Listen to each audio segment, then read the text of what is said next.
how to become a Pokemon TCG collector or player in Trinidad. Today, I'm sharing with you my first Pokemon Day event at MV and bringing you advice from Mark, the owner of the store, about how to collect cards and how to play the game. Let's go.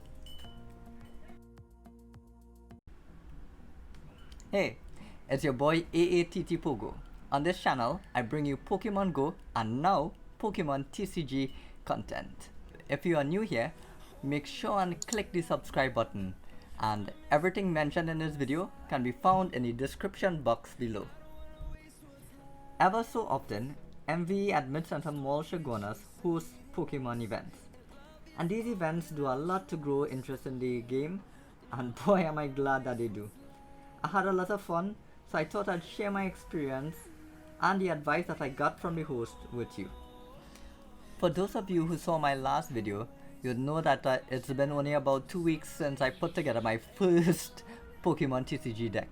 So, on Saturday, I was in a very similar position to my boy Brendan here. Brendan, first time here at MVE in general, but also my first time entering a Pokemon tournament, which is actually super cool. Tried my hand at a new deck that I only got about a week ago. I didn't particularly do very well, but I had a lot of fun. Made a bunch of new friends, got to play with some old ones, and got to play with them for the very first time. I certainly think that I'll do this again. I had a lot of fun. I really enjoyed kind of relearning the game and getting accustomed or kind of getting reacclimatized to something that I used to play when I was so much younger.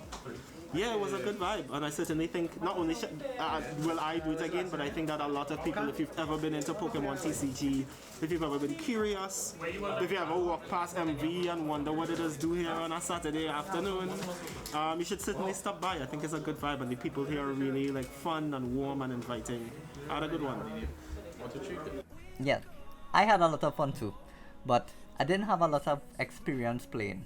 So before the tournament, I went to get some practice with my boy, CaribBoy, and ironically, surprise, surprise, guess who was my first opponent for the tournament?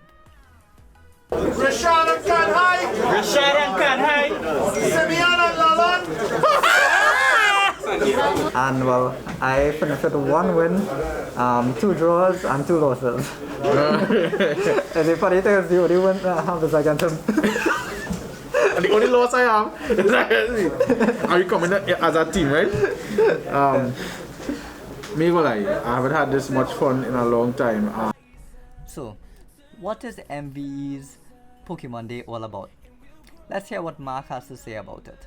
So we hosted what would have been our third Pokemon Day since we restarted in December, and our second actual tournament event, which should have been this one and the last one prior.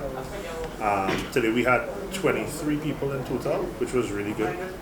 It's the most probably we've had in about, I would say, about 6-7 years. Wow. Yeah, maybe more, maybe longer. I think the biggest one we had is about 30 people. Right. But this could probably qualify as, top 2 or top 3 biggest we've had today. So right now we had 5 rounds of Swiss, 45 minutes per round, and we currently in the top 4 right now is going on right now in the next group.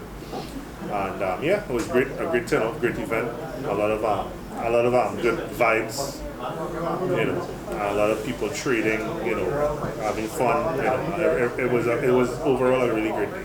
I know that we are all really grateful for Mark and MV and all the work that they have been doing to help the community grow.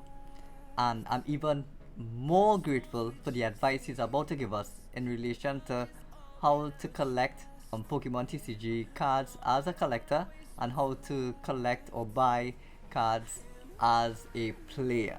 So let's hear him out. And it's really not that hard to learn.